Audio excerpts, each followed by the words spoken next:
When ferrous sulfate is heated strongly, it undergoes decomposition to form ferric oxide as main product, accompanied by change in color.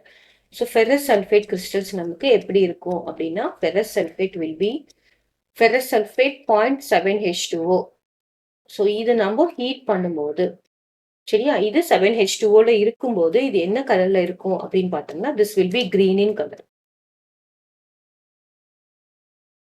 ஓகேவா, இதை நம்ம first heat பண்ணும்போது நமக்கு என்ன ஆகும், water வேப்பரா போயிட்டு FeSO4 மட்டும் நமக்கு கிடைக்கும்.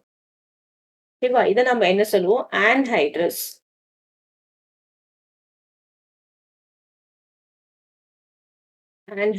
ferrous sulfate.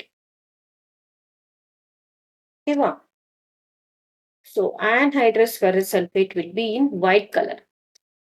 அதாவது ஒயிட் கலர்னு சொல்லுவோம், நம்ம என்ன சொல்லுவோம், அதை கலர்லெஸ் சொல்லிடுவோம். நம்ம யூஸ்வலா அதை என்ன சொல்லுவோம், colourless.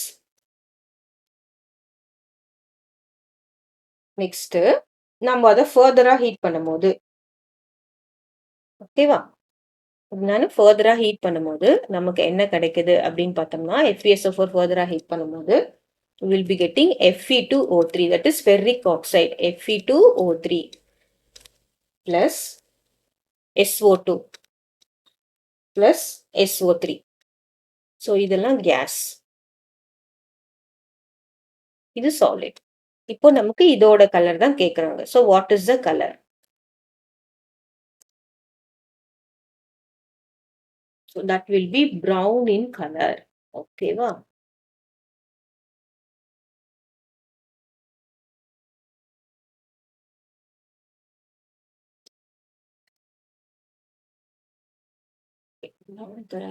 so this is brown in color.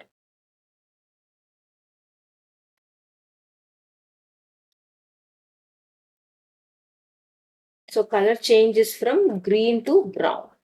Okay, color changes from green to brown.